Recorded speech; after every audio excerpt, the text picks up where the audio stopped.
Voilà, bonsoir mesdames et messieurs. Je vous espère tous en pleine forme, parce que ce soir, nous allons nous confronter à l'un des passages les plus difficiles de tout le livre de l'Apocalypse, voire même de toute la Bible. Nous allons donc avoir besoin de mobiliser toutes nos facultés et de concentrer toute notre attention. L'ouverture des 6 sceaux nous a mis dans la peau des victimes de l'histoire de l'humanité. Jusqu'à quand tarderas-tu à juger?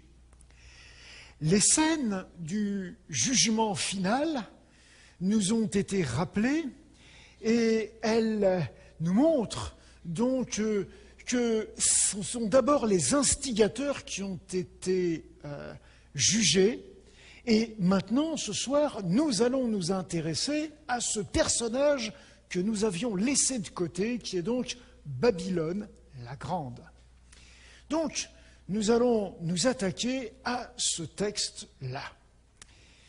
Nous allons donc commencer à lire le texte qui concerne donc le jugement de Babylone, aussi appelé la Grande Prostituée. Puis, un des 7 anges qui tenait les 7 coupes vint, et il m'adressa la parole en disant « Viens, je te montrerai le jugement de la grande prostituée qui est assise sur les grandes eaux. C'est avec elle que les rois de la terre se sont livrés à la débauche, et c'est du vin de sa débauche que les habitants de la terre se sont enivrés. » En fait, nous sommes là devant un personnage qui va être jugé. On pourrait dire, c'est l'accusé. Cet accusé est présenté comme une prostituée. Et on nous présente aussi les chefs d'accusation de ce personnage. Donc, les chefs d'accusation sont les suivants. C'est une personne qui a entraîné à la débauche les rois de la terre, et qui a entraîné aussi l'ébriété des habitants de la planète. Donc, les chefs d'accusation sont graves, et ce qui est grave aussi, ce sont les victimes, par leur nombre, comme par, je dirais, le statut de certaines d'entre elles qui sont, en fait, les responsables de cette planète. Donc, nous allons poursuivre la lecture de ce texte. Il me transporta en esprit dans un désert. Et là, je vis une femme assise sur une bête écarlate, pleine de noms de blasphème, ayant 7 têtes et 10 cornes. Cette femme était vêtue de pourpre et d'écarlate, et parée d'or et de pierres précieuses. Nous allons donc, comme les autres fois, voir Jean transformé en acteur de la scène. Il était invité à suivre l'un des anges qui déverse les 7 dernières coupes, et il va être là, transporté dans un désert. Et ce désert a quelque chose d'intéressant parce que c'est une manière de nous dire que le personnage qui va passer en jugement n'est pas simplement une personne qui est coupable de prostitution, mais c'est quelqu'un dont l'attitude désertifie la terre au lieu de la rendre fertile. C'est vraiment un personnage dangereux. Ce personnage, on nous le présente comme étant assis sur une bête, un monstre, et ce monstre, on constate qu'il a 7 têtes et 10 cornes. On a l'impression que c'est un peu un résumé de ce que nous avions vu lors de la 2e soirée, lorsque je vous avais expliqué les prophéties, les visions que le prophète Daniel avait eues. C'est un petit peu comme le condensé. Imaginez qu'on vous passe des diapositives de chacune de ces bêtes, mais qu'elles restent bloquées et que chaque fois que vous ajoutez la diapo, elles se superposent. Et vous en arrivez à voir une seule bête qui a 7 têtes, une de lion, rappelez-vous, une d'ours, 4 de léopard et une du monstre.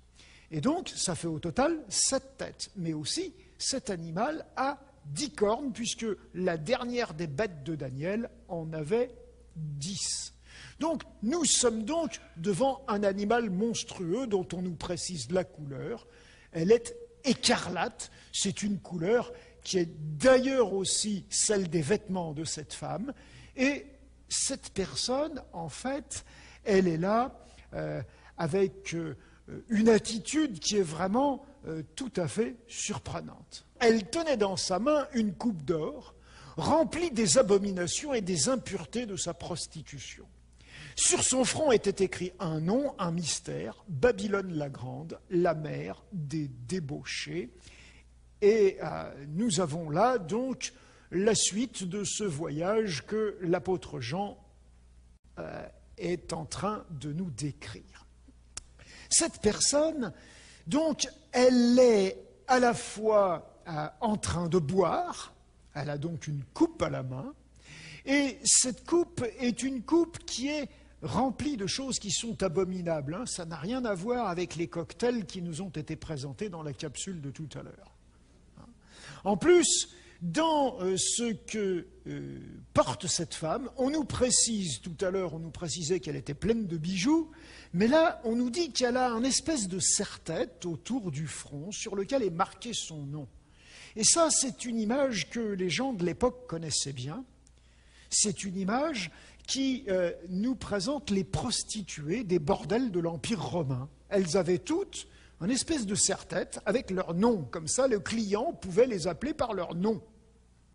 Et ce nom, il est marqué Babylone la Grande. Et on précise que c'est vraiment une professionnelle, c'est la mère de tous les débauchés et de toutes les abominations de la terre. Nous avons donc là affaire à une situation bien particulière. L'apôtre Jean continue son récit et il nous dit « Je vis cette femme, ivre du sang des saints et du sang des témoins de Jésus. Et en la voyant, je fus saisi d'un grand étonnement. Et l'ange me dit « Mais pourquoi t'étonnes-tu? Je te dirai le mystère de la femme et de la bête qui la porte et qui a les 7 têtes et les 10 cornes. » Ce qui impressionne Jean, c'est qu'il remarque que cette femme, elle est saoule. Elle a tellement bu qu'elle titube, elle ne sait plus ce qu'elle fait et ce qu'elle dit. Et ce qui est particulier, c'est que Jean constate que ce qu'elle a bu, c'est le sang des témoins de Jésus, des personnes qui sont appelées des saints. Donc c'est quelque chose de tout à fait surprenant et qui choque Jean, parce que Jean se demande, mais comment est-ce que cette femme peut être encore vivante avec un tel comportement? C'est vraiment quelque chose qui est absolument incroyable. Et donc, cet étonnement, eh bien, il ne doit pas surprendre Jean, d'après l'un des personnages avec lequel il dialogue. Le personnage va lui expliquer le mystère de cette situation et il va lui présenter en fait de façon plus précise qui est cette femme et qui est cette bête qui la porte, qui a 7 têtes et 10 cornes. Et il va nous dire ceci: la bête que tu as vue était et elle n'est plus. Elle doit monter de l'abîme et aller à la perdition. Et les habitants de la terre, ceux dont le nom n'a pas été écrit dès la fondation du monde dans le livre de vie, s'étonneront en voyant la bête, parce qu'elle était, qu'elle n'est plus, et qu'elle reparaîtra. L'ange, en fait, rassure Jean.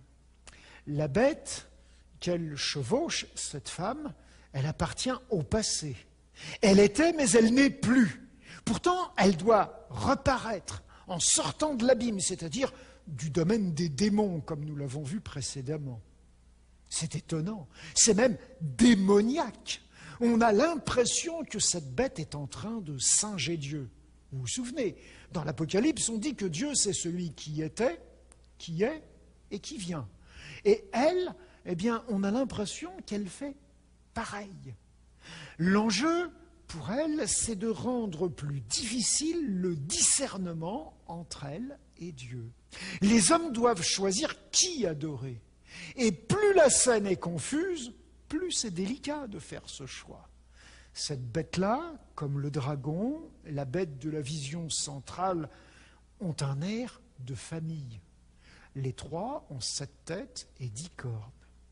Ces têtes, comme ces cornes, représentent des pouvoirs humains oppresseurs. Et le plus important, c'est que la bête que l'on croyait disparue va revenir, mais pour se perdre très rapidement. Donc, le mystère ne s'éclaircit pas forcément beaucoup, et le texte reprend. C'est ici l'intelligence qui a de la sagesse. Les 7 têtes, ce sont 7 montagnes sur lesquelles la femme est assise. Ce sont aussi 7 rois. 5 sont tombés, un existe, l'autre n'est pas encore venu, et quand il sera venu, il doit rester peu de temps. Et la bête qui était et qui n'est plus est elle-même un 8e roi, et elle est du nombre des 7, et elle va à la perdition. Moi, quand je lis ça, je ne sais pas vous, mais décidément, je me dis, je ne dois pas être intelligent, parce que j'ai du mal à comprendre. Et j'ai consulté tout un tas de spécialistes qui ont écrit des livres sur l'Apocalypse, et tous ne m'ont pas eu l'air plus intelligents que moi. Beaucoup d'entre eux pensent que les 7 montagnes sont une allusion aux 7 collines sur lesquelles est construite la ville de Rome. Et ce qui me gêne, moi, c'est que le texte explique que ces 7 montagnes sont en fait 7 royaumes ou 7 rois. Donc, je ne vois pas forcément une description de Rome, là. Et la montagne est un code fréquemment utilisé dans les textes de l'Ancien Testament pour parler de roi ou de puissance, de royaume. En fait, la prostituée a toujours fonctionné avec l'appui des puissances politiques. C'était déjà le cas à l'époque de Daniel dans le système politico-religieux de Babylone où Daniel avait été déporté. C'était encore le cas à l'époque de Jean quand il a écrit l'Apocalypse. Le système du culte impérial romain en était la preuve. Et ce sera encore le cas, d'après ce texte, à la fin de l'histoire humaine. C'est un système qui fait la confusion entre la politique et la religion. La femme chevauche les rois. En quelque sorte, la religion veut imposer au gouvernement ses idées. Et les gouvernements qui acceptent les idées de cette femme, qu'elle cherche à lui imposer, eux, vont en faire des lois qui s'imposent aux habitants. Le mystère précise de cette bête de l'époque de la fin ne sera clairement levé qu'après le jugement. Gardons-nous donc d'essayer de construire un scénario, il ne pourra être que fantaisiste. Donc, prudence dans les identifications. Mais poursuivons la suite du texte. Les 10 cornes que tu as vues sont 10 rois qui n'ont pas encore reçu de royaume, mais qui reçoivent autorité comme rois pendant 1 heure avec la bête. Ils ont un même dessein et ils donnent leur puissance et leur autorité à la bête. Le mystère continue avec les cornes. Si les têtes étaient mystérieuses, les cornes le sont tout autant. Pourtant, le projet reste le même. L'autorité est toujours accordée à la bête, vous remarquez, et les derniers pouvoirs politiques s'unissent pour un dernier combat assez bref, quel que soit le sens que l'on donne à l'heure comme durée de leur autorité. C'est donc quelque chose de bref, à la fin, et qui est un rassemblement, une unité de pouvoir politique. Mais continuons la lecture. Ils combattront contre l'agneau, et l'agneau les vaincra, parce qu'il est le Seigneur des seigneurs et le Roi de rois. Et les appelés, les élus, les fidèles qui sont avec lui, les vaincront aussi. L'issue du conflit ne fait aucun doute. Si on a des hésitations à identifier certains des protagonismes, le résultat, il est clair. L'agneau, que ses puissances attaquent, sera le plus fort. Il vaincra. Et ceux qui sont avec lui sont associés à sa victoire. Leur expérience est résumée par 3 expressions, et ça c'est intéressant pour nous. Ils sont appelés. C'est Dieu qui les appelle. Et quand ils répondent favorablement à l'appel de Dieu, ils deviennent des élus. Et après ça, leur vie est marquée par la fidélité. Ils sont appelés fidèles de l'agneau. Le texte continue. Et il me dit, les eaux que tu as vues, sur lesquelles la prostituée est assise, ce sont des peuples, des foules, des nations et des langues. Les 10 cornes que tu as vues et la bête haïront la prostituée, la dépouilleront et la mettront à nu, mangeront ses chairs et la consumeront par le feu. Car Dieu a mis dans leur cœur d'exécuter son dessein et d'exécuter un même dessein et de donner leur royauté à la bête jusqu'à ce que les paroles de Dieu soient accomplies. Et la femme que tu as vue, c'est la grande ville qui a la royauté sur les rois de la terre. En fait, l'ange commence par révéler l'un des éléments du code de cette vision. Les eaux, comme vous le voyez, ce sont en fait des peuples, des foules et des nations, dans toute leur diversité. Mais surtout, ce sont en fait les complices de cette grande prostituée que nous allons voir se retourner contre elle. Les 10 cornes et la bête même, celle qui a ses 7 têtes et qui porte ses 10 cornes et qui représente tout un tas de systèmes politiques, eh bien, elles vont haïr la prostituée, elles vont se retourner contre elle, la dépouiller, la mettre à nu, manger ses chairs et la consumer.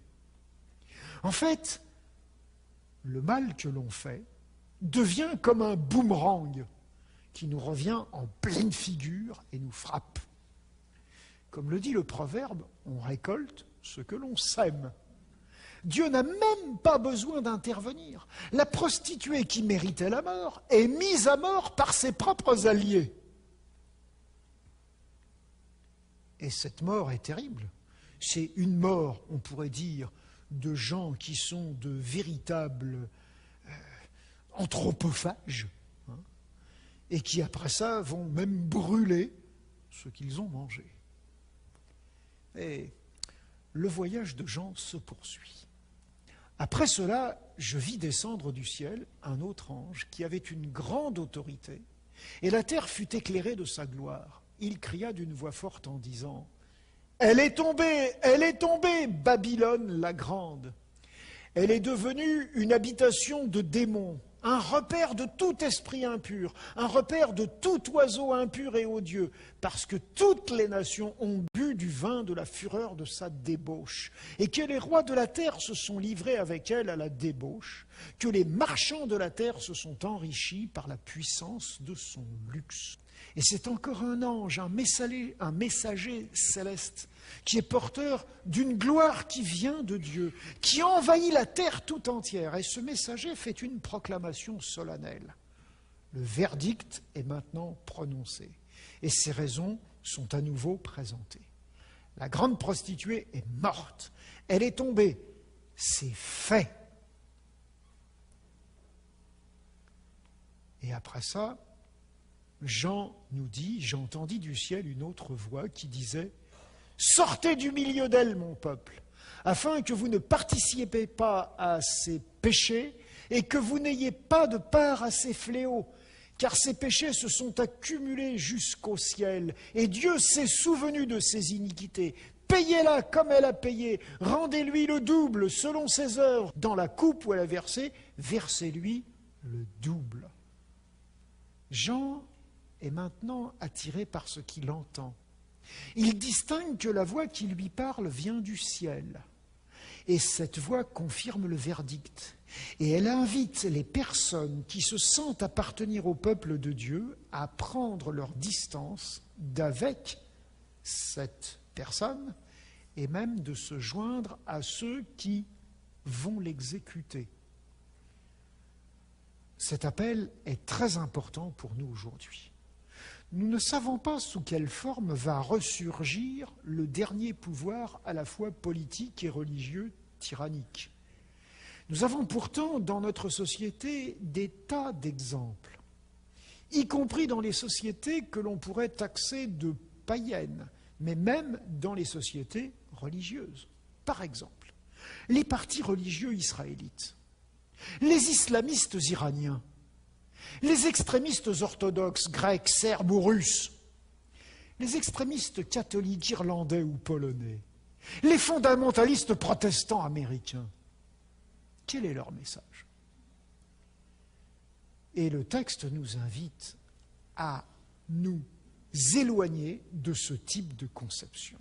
Si l'on veut être un vrai disciple du Christ, de l'agneau, il faut se dégager de cette tendance-là. Cette tendance qui veut mélanger la religion et la politique et obliger les gens à suivre des consignes religieuses par les forces de la loi et les forces de l'ordre est vouée à l'échec. Et à un échec qui est une autodestruction. C'est un système qui va se détruire lui-même. Autant elle s'est glorifiée et plongée dans le luxe, autant donnez-lui de tourments et de deuil. Parce qu'elle a dit en son cœur, je suis assise en reine, je ne suis point veuve et je ne verrai point le deuil. À cause de cela, en un même jour, ces fléaux arriveront, la mort, le deuil et la famine, et elle sera consumée par le feu, car il est puissant, le Seigneur Dieu qui l'a jugé. Ouais. La condamnation de la grande prostituée est à nouveau justifiée. Et il ne reste plus qu'à brûler son cadavre, finalement, puisqu'elle est déjà morte. Son exécution montre la puissance de Dieu, qui n'a même pas besoin de la mettre à mort. Le texte se poursuit alors par un chant funèbre qui décrit les réactions de 3 catégories de personnes face à ce jugement et à son exécution. D'abord, les rois, c'est-à-dire les détenteurs du pouvoir politique. Ensuite, les marchands, c'est-à-dire ceux qui profitent de la situation sur le plan économique. Et enfin, les marins, c'est-à-dire tous ceux qui en assurent la logistique. Voici un résumé de ces textes. Et tous les rois de la terre, qui se sont livrés avec elle à la débauche et au luxe, pleureront et se lamenteront à cause d'elle. Quand ils verront la fumée de son embrasement, se tenant éloignés dans la crainte de son tourment, ils diront « Malheur, malheur, la grande ville Babylone, la ville puissante, en une seule heure est venu son jugement. » Les marchands de ces choses, ceux qui se sont enrichis grâce à elle, se tiendront éloignés dans la crainte de son tourment. Ils pleureront et ils seront dans le deuil. Et ils diront « Malheur, malheur !» La grande ville qui était vêtue de fin lin, de pourpre et d'écarlâtre, qui était parée d'or et de pierres précieuses et de perles. En une seule heure, tant de richesses ont été détruites. Et tous les pilotes, tous ceux qui naviguent vers ce lieu, les marins et tous ceux qui exploitent la mer se tenaient éloignés et s'écriaient en voyant la fumée de son embrasement « Quelle ville était semblable à la grande ville ?» Et ils jetaient de la poussière sur leur tête, ils pleuraient et ils étaient dans le deuil et ils criaient « Malheur, malheur !» La grande ville où se sont enrichis par son opulence tous ceux qui ont des navires sur la mer, en une seule heure, elle a été détruite. Ce chant funèbre met bien en évidence par 2 des catégories sur 3 qui sont les victimes par contre-coup de la chute de Babylone, les marchands et les pilotes, parce qu'ils représentent un danger très important dans la société d'aujourd'hui. C'est la recherche du profit à tout prix. La vision va se terminer par une invitation à la joie.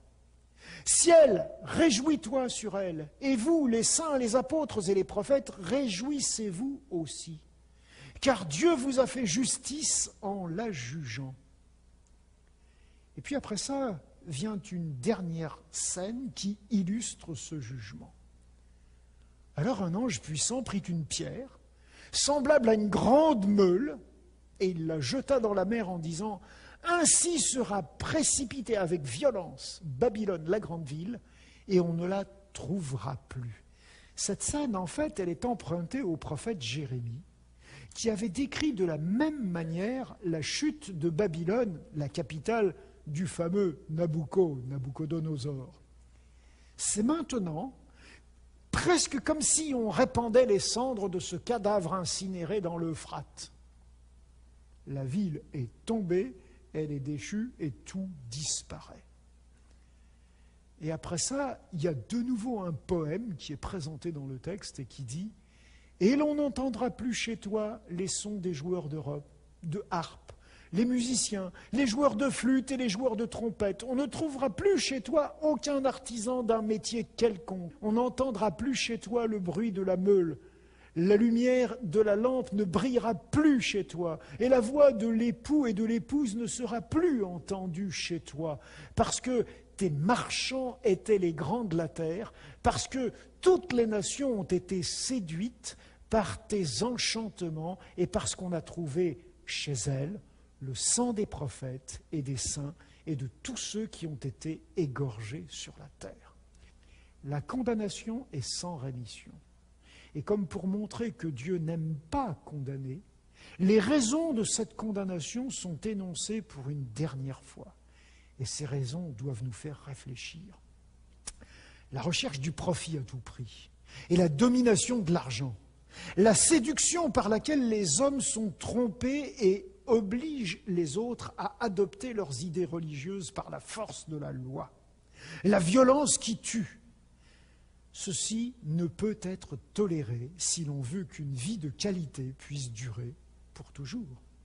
Sortir de Babylone, c'est refuser de mener une vie qui se lie à ces valeurs-là. Ce sont des valeurs destructrices, ce sont des valeurs de mort.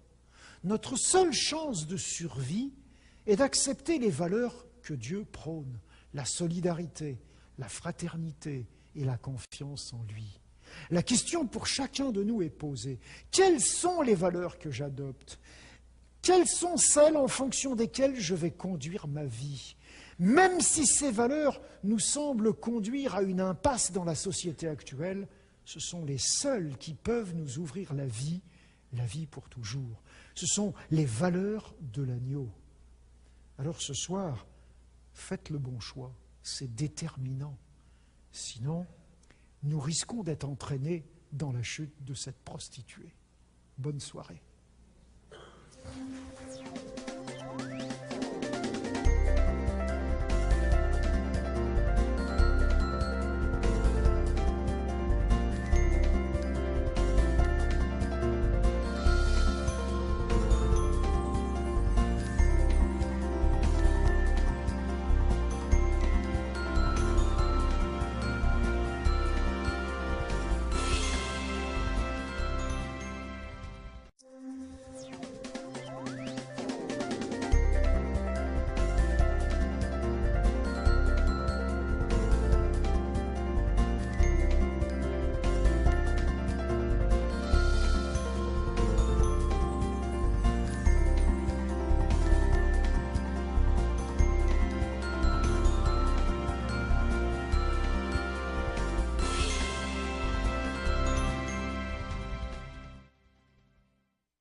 Bonsoir, mesdames et messieurs.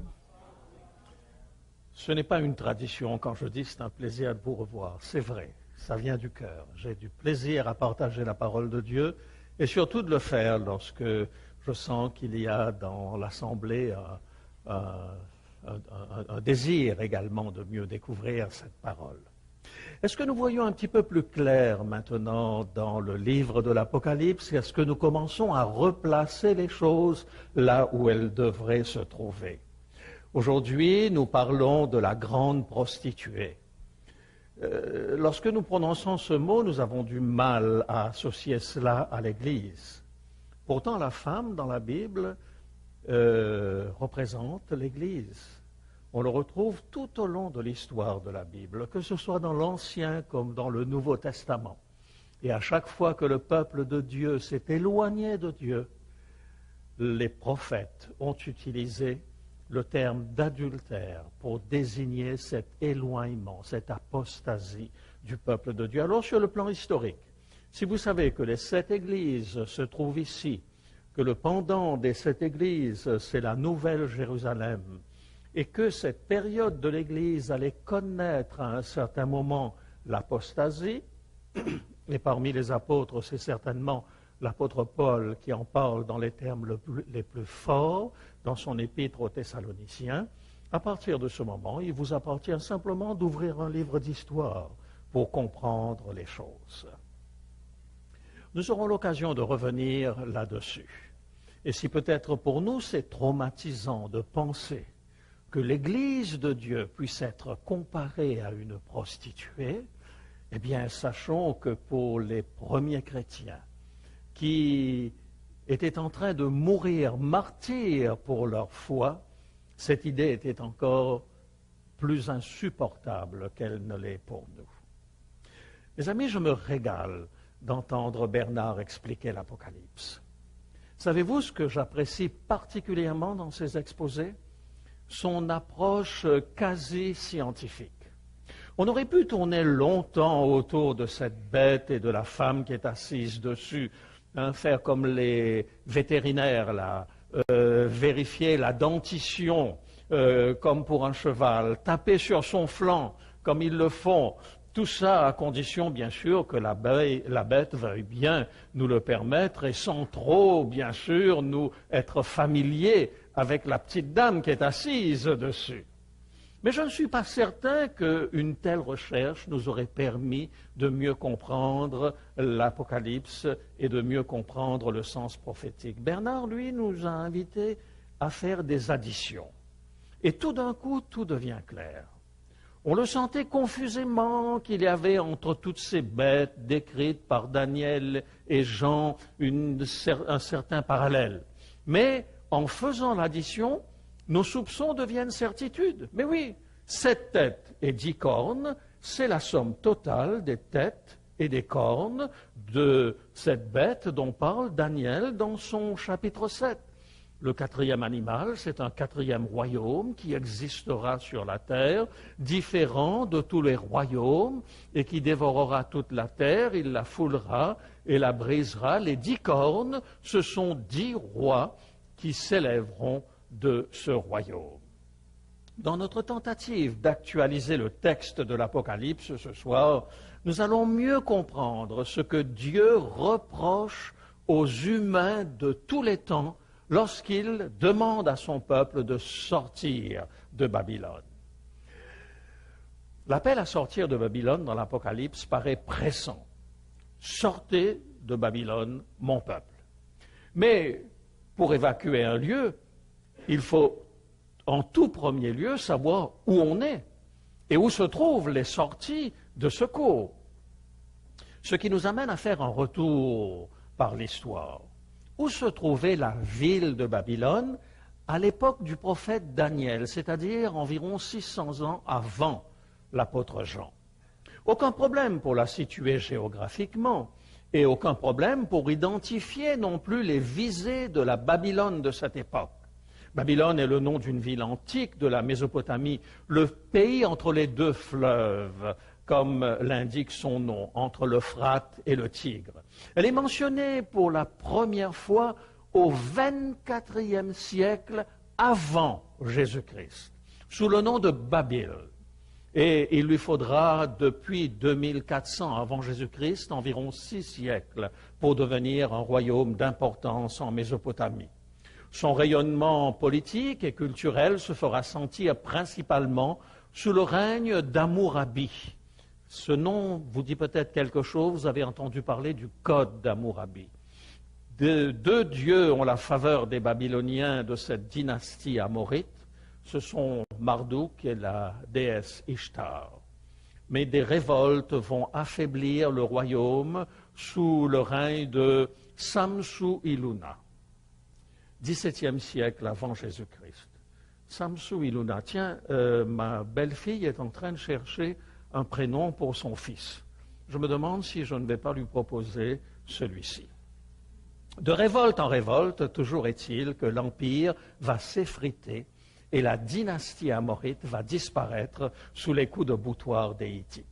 Ce sont les Assyriens qui qui vont remplir le vide militaire, mais à leur tour, les révoltes, les coups d'État, jusqu'à la mort d'Assurbanipal en 627 avant Jésus-Christ, eh bien, ces révoltes vont être fatales au royaume et c'est Nabopolassar qui alors va prendre le pouvoir à Babylone. Nous sommes en 625 avant Jésus-Christ. Son fils, Nebuchadnezzar ou Nabuchodonosor, là, on est en terrain de connaissance, 605 avant Jésus-Christ, lui succède. Avec lui, Babylone connaît son apogée. Donc, il va fonder l'empire que l'on appelle l'empire néo-babylonien à l'époque de Daniel. Un empire qui couvre une grande partie du Proche-Orient, dont les frontières vont jusqu'à l'Égypte, jusqu'à l'Anatolie et jusqu'à la Perse. Mais à l'époque de Jean, 600 ans après, qu'est devenue Babylone? Elle tombe, nous le savons, en 539 avant Jésus-Christ, entre les mains des Perses. Puis ce sont les Grecs qui vont remplacer les Perses. Babylone va continuer de décliner sur le plan politique, bien que pendant un certain temps, elle va demeurer un centre culturel important. Le dernier texte connu, rédigé à Babylone, de l'Antiquité, est une tablette astrologique en 67 après Jésus-Christ. C'est vraiment le début de la fin pour Babylone. La population urbaine va quitter totalement, définitivement le site au IIe siècle et à l'emplacement de la ville vont s'installer des agriculteurs qui vont utiliser les briques de la ziggourate, c'est une espèce de grande tour, pour enrichir leurs terres et ils vont planter des palmeraies au cœur même de l'ancien quartier commercial de Babylone. Alors on peut dire qu'à l'époque de Jean, à la fin du 1er siècle, Babylone n'a plus aucune signification historique. Ce n'est plus qu'un mythe. Il a fallu attendre l'époque contemporaine et Jules Hopper en 1852 pour que les ruines de Babylone soient à nouveau remises au goût du jour par les archéologues. En passant, une page moderne de l'histoire de Babylone est peu connue chez nous en Occident. À aucun moment, l'Irak n'a tenté de récupérer la splendeur passée de l'empire babylonien, sauf sous quelqu'un que vous connaissez, Saddam Hussein. Dès 1985, Saddam Hussein s'est présenté comme le successeur d'Hammurabi et de Nebuchadnezzar. Et il a entrepris un programme de reconstruction de Babylone.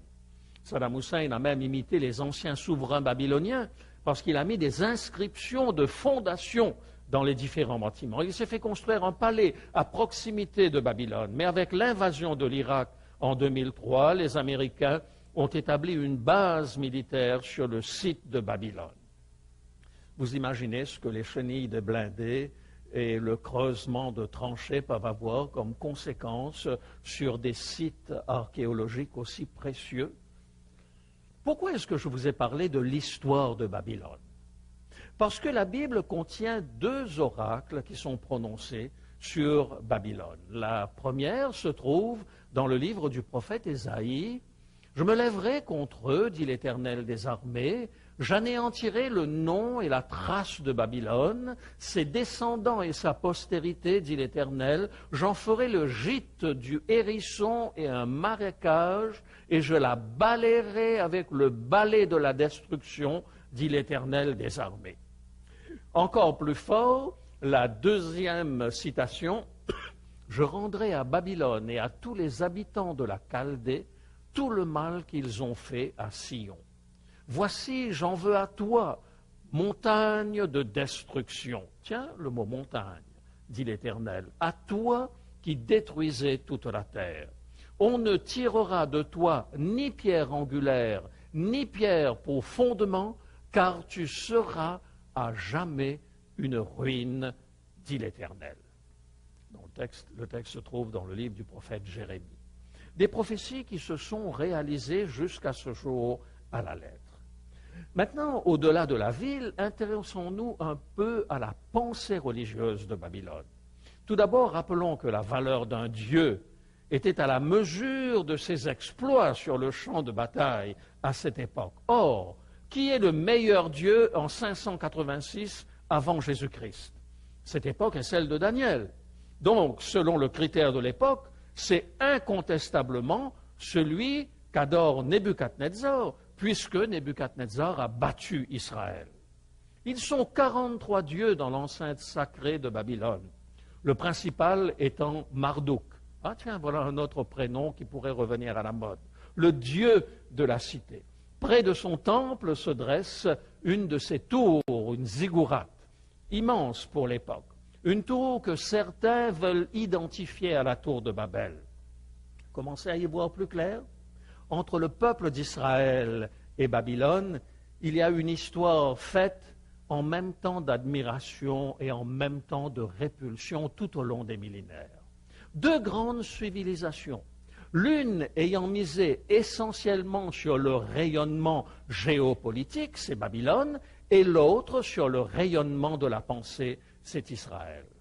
Lorsque la Bible parle de la tour de Babel, là où Dieu a confondu le langage des hommes à cause de leur orgueil et de leur désir de s'élever jusqu'au ciel, c'est pour mettre en évidence la notion de confusion. Le mot Babel, qui appartient à la langue de Babylone, a une consonance en hébreu qui rappelle un mot qui veut signifier confusion. La racine même voudrait presque dire ce que nous appelons un blabla. D'où un glissement de sens. Et Babylone devient aux yeux d'Israël le symbole même de la confusion. Nous comprenons mieux pourquoi la résistance passive de Daniel au pouvoir de Babylone lorsqu'il est à la cour du roi nous est rapportée dans son livre, alors que ce livre aurait dû être un livre uniquement prophétique. Malgré la victoire politique, malgré la victoire militaire de Babylone, Daniel finit par imposer son régime alimentaire dans le chapitre 1. Dans le chapitre 2, il impose au roi sa vision de l'avenir et il impose son Dieu dans l'épisode de la fosse au lion. Tout cela face à l'empire le plus puissant du monde. Et vous voyez la force de l'esprit par rapport à la force militaire. Deux thèses s'opposent dans le livre de Daniel. La thèse de Belshazzar, mon Dieu est le plus grand, donc je suis le meilleur. Et la thèse de Daniel, ce ne sont pas les hommes qui sont grands. Il y a dans les cieux un Dieu qui révèle les secrets. Si Babylone réussit sur le plan politique, qu'est devenue Babylone aujourd'hui? Elle n'existe plus. Par contre, la pensée religieuse qui survit jusqu'à maintenant, c'est celle de Daniel. Résultat des courses, dans le long terme, le vrai Dieu, c'est celui de Daniel. Babylone n'existe plus, mais Babylone demeure le symbole de ce qui est par définition opposé à Dieu, de ce qui est confusion. Cette manière de dire les choses est propre au style biblique. C'est un mode de fonctionnement essentiel pour la compréhension des symboles bibliques. Derrière celui qui agit, le prophète voit toujours celui qui tire les ficelles. C'est très clair pour l'esprit sémite. Deux exemples. Le premier, que l'on retrouve dans le livre du prophète Ésaïe, te voilà tombé du ciel, astre brillant, fils de l'aurore. Tu es abattu à terre, toi le vainqueur des nations. Tu disais en ton cœur, je monterai au ciel, j'élèverai mon trône au-dessus des étoiles de Dieu. Je m'assiérai sur la montagne de l'assemblée, à l'extrémité du septentrion. Je monterai sur le sommet des nues, je serai semblable au Très-Haut, mais tu as été précipité dans le séjour des morts, dans les profondeurs de la fosse. Alors là, on pourrait se dire, c'est un langage symbolique. Mais si vous prenez un autre texte, celui-ci, dans Ézéchiel, fils de l'homme, prononce une complainte sur le roi de Tyr. Et tu diras, ainsi parle le Seigneur l'Éternel, tu mettais le sceau à la perfection, tu étais plein de sagesse, parfait en beauté, tu étais en Éden, le jardin de Dieu. Dites donc, depuis quand est-ce que le roi de Tyr est allé dans le jardin d'Éden? Et on se rend bien compte que derrière cela, le prophète voit celui qui inspire le roi de Tyr, celui qui inspire le roi de Babylone. Tu étais couvert de toutes sortes de pierres précieuses, préparées pour le jour où tu fus créé. Tu étais un chérubin protecteur aux ailes déployées. Je t'avais placé et tu étais sur la sainte montagne de Dieu. Tu marchais au milieu des pierres étincelantes. Tu as été intègre dans tes voies.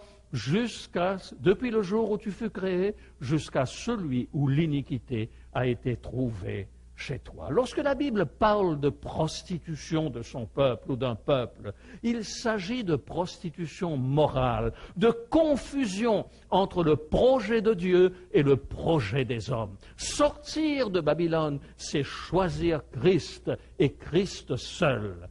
C'est ce que dit Paul dans son épître aux Corinthiens. Et c'est extrêmement intéressant de voir l'image qui est employée ici. Car je suis jaloux de vous, dit-il aux Corinthiens, d'une jalousie de Dieu, parce que je vous ai fiancés à un seul époux pour vous présenter à Christ comme une vierge pure. Très intéressant de voir cette comparaison permanente que la Bible fait entre la fidélité au message de Dieu et le fait d'être fidèle à son conjoint. Dieu nous invite aujourd'hui à sortir de cette confusion qui est une plaie pour notre monde. Nous avons quitté, voilà quelques décennies, je dirais un monde binaire, un petit peu un monde d'ordinateur, dans lequel, d'un côté, il y avait le bien, qui était parfaitement défini. Et puis de l'autre côté, il y avait le mal, qui était aussi parfaitement défini. Aujourd'hui, nous sommes entrés dans un monde de moralité relative. Ce que nous entendons autour de nous, chacun a sa vérité. Et nous sommes persuadés qu'un jour viendra où le monde entier vivra dans l'harmonie la plus totale, parce que nous aurons résolu tous nos problèmes et que chacun pourra vivre sa propre vérité en étant tranquille avec son voisinage. Illusion, nous dit la Bible. Illusion constate également de plus en plus les sociologues. Pour que ça fonctionne, il faut que tout le monde, en même temps, adopte le mode de fonctionnement. Lorsque nous constatons ce que notre monde a fait des belles idées généreuses, sommes-nous tentés de croire que dans le domaine de la morale relative, notre société aura plus de succès que dans les autres domaines? J'en doute, mes amis, au nom de la seule morale de l'histoire, mais j'en doute encore plus parce que je fais confiance à la révélation de Dieu. Lorsque Dieu me dit « sortez de Babylone », et que nous croyons avoir laissé derrière nous, la Bible, le rocher des siècles, nous invite à prendre clairement position pour le projet de Dieu. La confusion n'a jamais permis de sortir des dilemmes. Écoutez, on pourrait prendre une multitude d'exemples. Il fut un temps en France où on sortait pour un oui ou pour un non, par exemple, les enfants de leur foyer pour les mettre dans des foyers d'accueil. Pour quelle raison? Parce qu'on estimait que le milieu dans lequel vivait l'enfant était préjudiciable à son épanouissement. Alcool, violence et je ne sais trop quoi détruisaient l'équilibre de l'enfant. Alors on le sortait de son foyer et on le mettait dans un foyer d'accueil. Eh bien aujourd'hui, quand on voit ce que ça donne à longue échéance, on a changé son fusil d'épaule. Parce qu'on a constaté que le changement de cadre était encore plus perturbant pour l'enfant et pour son épanouissement psychologique et affectif que le milieu familial dans lequel il se trouvait, aussi violent pouvait-il être.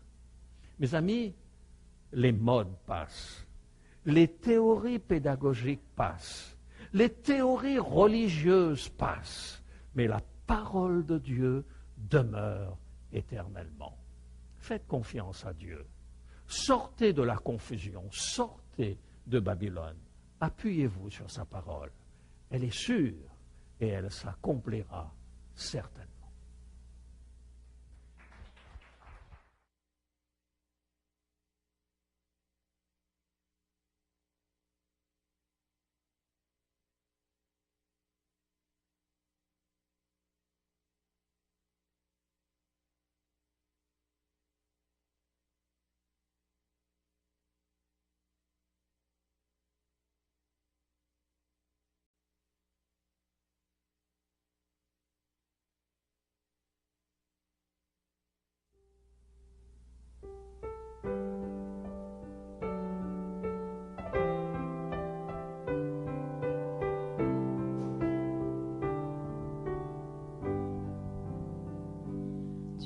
Tu es ma force, ma consolation, une lampe devant mes pas.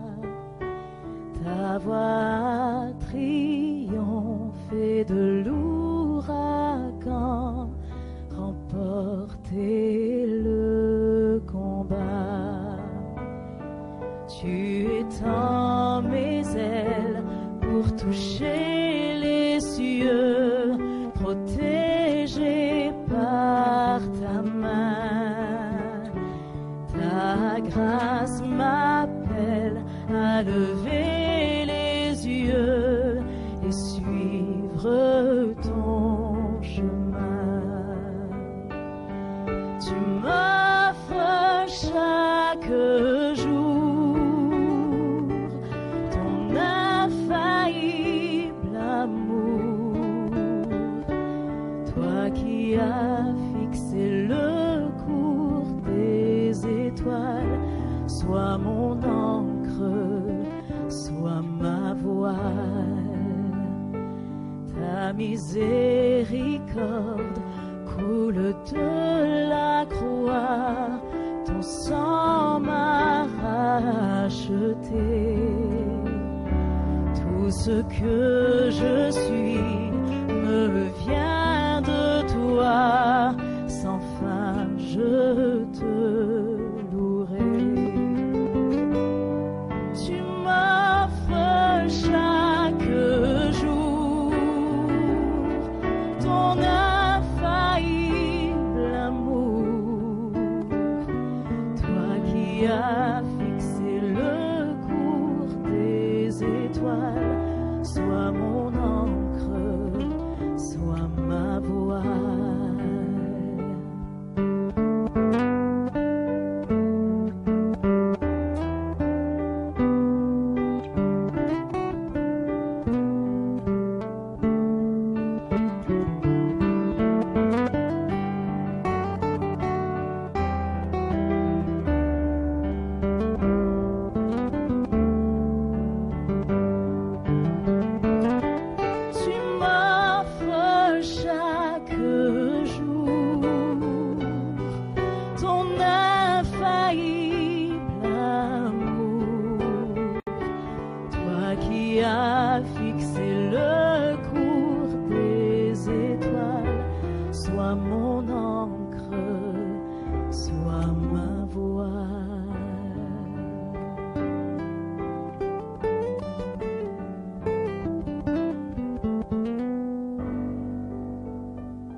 Nous sommes prêts à sortir notre petite carte de la poche. On a l'habitude maintenant, c'est devenu un réflexe. Hein? Je n'ai volontairement pas parlé de la confusion religieuse. Parce que lorsque vous serez arrivé au bout de votre étude de la Bible, c'est vous qui tirerez vos propres conclusions et qui vous rendrez compte dans quelle direction le Seigneur vous invite à aller. En attendant, nous pouvons tout simplement, après cette étude d'aujourd'hui sur la grande prostituée, essayer de voir ensemble dans quelle mesure nous sommes concernés par ces propositions qui nous sont faites. L'Apocalypse enseigne clairement que je dois abandonner la confusion pour vivre dans la vérité. Aussi, je demande à Dieu de m'aider à abandonner les traditions des hommes pour m'attacher à sa parole, de m'éclairer par son Saint-Esprit afin que je comprenne son plan pour ma vie.